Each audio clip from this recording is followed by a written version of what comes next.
একজন আল্লাহর মকবুল বান্দা, যিনার নাম বিশর কাফি। ইনার জীবনের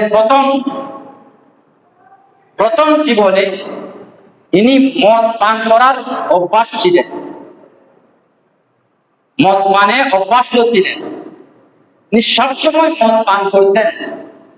একদিন ইনি ওই মদের কারখানায়, মদের আড্ডাখানায় ইনি যাচ্ছেন। যাওয়ার পথের মধ্যে একটা কাগজ দেখলেন, কাগজের মধ্যে লেখা ছিল বিসমিল্লাহির রহমানির রহিম। সুবহানাল্লাহ। এই বিসমিল্লাহির রহমানির রহিম এটা দেখে ইনি বলতেছেন এটা তো আরবি লেখা, কারণ কিন্তু মুসলমান, এটা আরবি লেখা। এটাকে বালিগুলো মুছে চুম্বন করে চোখে লাগিয়ে ইজ্জত করে সম্মান করে ঘরের দরওয়াজার সামনে রেখে দিলেন। সুবহানাল্লাহ।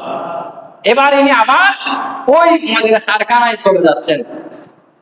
মদের কারখানায় যখন চলে যাচ্ছেন, আল্লাহ রাব্বুল আলামিন সেই জামানার আরেকজন বড় আল্লাহর ওলি হযরতে হাসান বসরি, ইনাকে আল্লাহ ইলহাম করলেন, হে হাসান বসরি, তুমি ওই মদের কারখানায় গিয়ে বিশর কাফির খোঁজ নিয়ে বিশর কাফিকে তুমি এখন নিয়ে আসো। সুবহানাল্লাহ। এখন হাসান বসরি রাদিয়াল্লাহু তাআলা ইনি ঘুম থেকে উঠে বিশর কাফির তালাশের মধ্যে বের হলেন।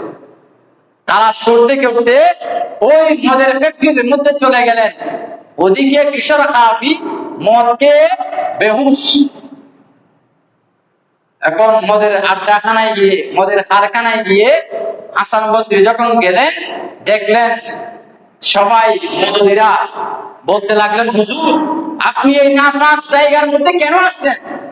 আপনি তো একজন পবিত্র মানুষ, আপনি একজন অনেস্ট মানুষ, ভালো মানুষ, আপনি এখানে কি জন্য আসছেন? রাজা, আমি এমনিতে আসিনি, আমি আল্লাহর হুকুমে এসেছি। সুবহানাল্লাহ।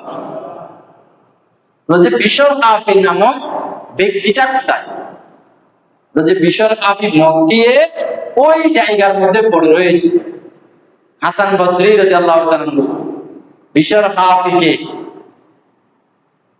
তুললেন, তোলার পর বসালেন।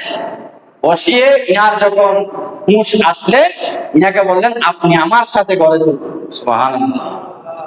বলছে কেন? বলছে আল্লাহ আপনার কাছে আমাকে পাঠিয়েছেন আপনাকে গোসল করিয়ে পাক সাফ করিয়ে আল্লাহর কথা স্মরণ করে দেওয়ার জন্য। সুবহানাল্লাহ। যে আমি তো বড় গুনাহগার, আল্লাহ কি আমাকে মাফ করবেন? তখন বিশর কাফি ইনি আল্লাহর দরবারে এমন ভাবে তওবা ইস্তেগফার করলেন যে তওবা ইস্তেগফারের মাধ্যমে আল্লাহ রাব্বুল আলামিন ওই মদ পানকারী ব্যক্তিকে একজন আল্লাহর ওলি বানিয়ে দিলেন।